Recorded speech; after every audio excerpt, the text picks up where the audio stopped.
everyone. I am Christian Hartnett. This is Philip Ebener, and we are the hosts of Baseball Talk. We are back, and here's Philip's brother Anthony. This is how excited we are. Now it is winter break. Me and Phil are back home, and we are ready to do some more baseball talk. What do we have today?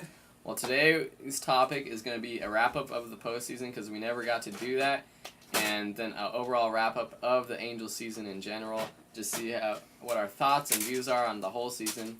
As you can see, we're in what used to be my room. Now it more looks like my little brother's room. As you can see, the Cars poster in the background and whatnot. But happy to be home for Christmas break. Got a few weeks off. And hopefully we'll be getting a few more topics in on baseball talk throughout the break. But today, talking about the wrap-up of the postseason. So how did that go? It was a pretty crazy postseason. I guess straight away from staying in touch with the games, watching them live once the Angels got swept, which we'll get to in a moment. But it was a typical I guess World Series you'd say, where the powerhouse won. The Boston Red Sox ran away with it, but some exciting things happened. Cleveland Indians got to the ALCS. The Rockies got all the way to the World Series after a tremendous finish. It was a really exciting postseason. Very new. Phillies made it. It was just new. I mean, there was some aspects in it where people were still there. The Yankees were in it still, of course.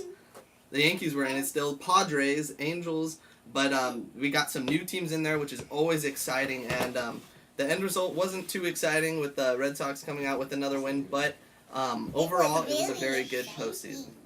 Yeah, talking about the Rockies, though, that's what I wanted to mention is they won 15 of the last 16 games before reaching the World Series, and that was pretty amazing in itself. And at first I thought they were just going to steamroll through the World Series and take it all, but ended up the Red Sox were the better team.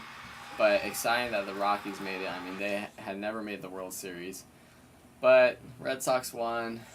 Not too much excitement there. Yeah, I don't know. I was hoping for a Rocky win, but you know what? Things can't always go your way, and the powerhouse won this one. So that's definitely true.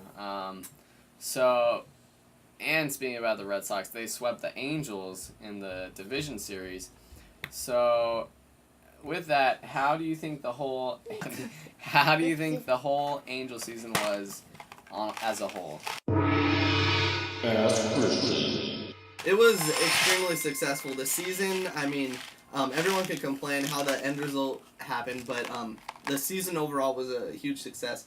The Angels finished fourth most in runs scored, with pieces of the puzzle like Howie Kendrick, Garrett Anderson not doing good until the second half. I mean, they had various injuries and injury to Gary Matthews down the stretch. Still a very successful offensive season, and the pitching was downright brilliant.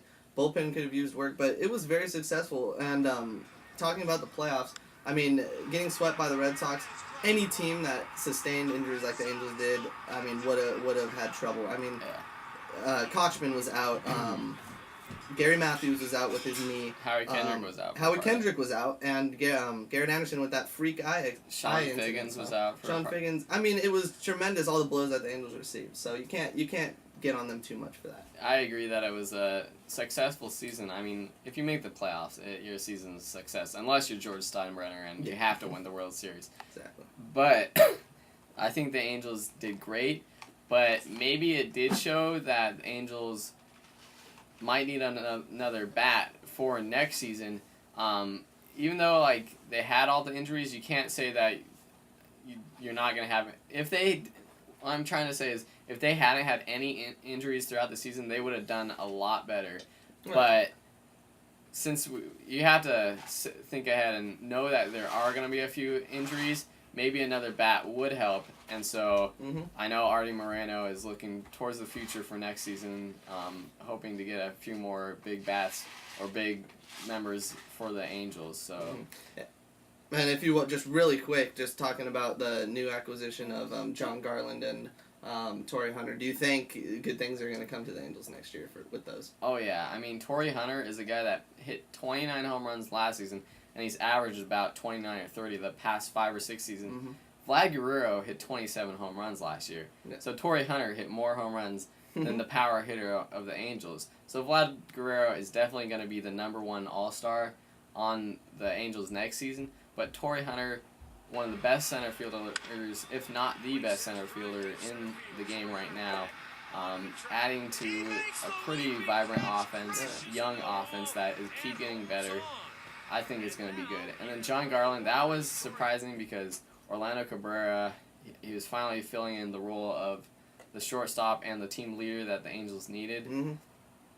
But I hadn't become too attached to him, and the Angels do have players to fill his shoes. Yeah. So I think overall it was a pretty decent acquisition, and Torri Hunter is just great. Yeah, and I think with getting Torri Hunter and with another frontline starting pitcher, I think the Angels' depth, which has been one of their strengths for a while, I think it's just even going to get better. So I think the Angels have a lot to look forward to, a lot of options on the bench and in the bullpen and for the starting pitching rotation. So I think they have a lot of options, and that's going to lead to success. And the Angels, the thing, though, that they were thinking about getting Miguel Cabrera and these other guys, trading big names like Howard Kendrick, Brandon Wood, Nick Adenhart.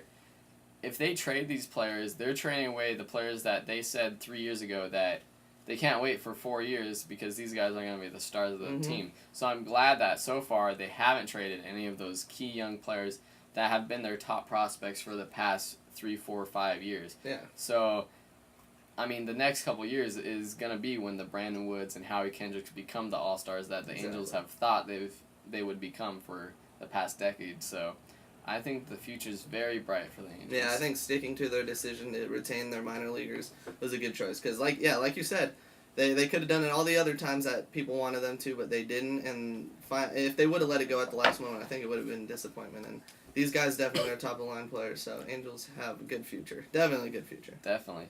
So last season was successful. It was fun to watch. But there's more topics for our next segment of Baseball Talk. Anyways, thanks for watching this webisode of Baseball Talk with Christian Harnett and Philip Ebner and my brother Anthony. He hopefully spread some joy during the Christmas season. So anyways, we'll talk to you later, and that's just another episode of Baseball Talk. It's my honor to honor a man who had a terrific season. His son Jackson is right here, but he is the MVP of the LCS. Matt Holliday.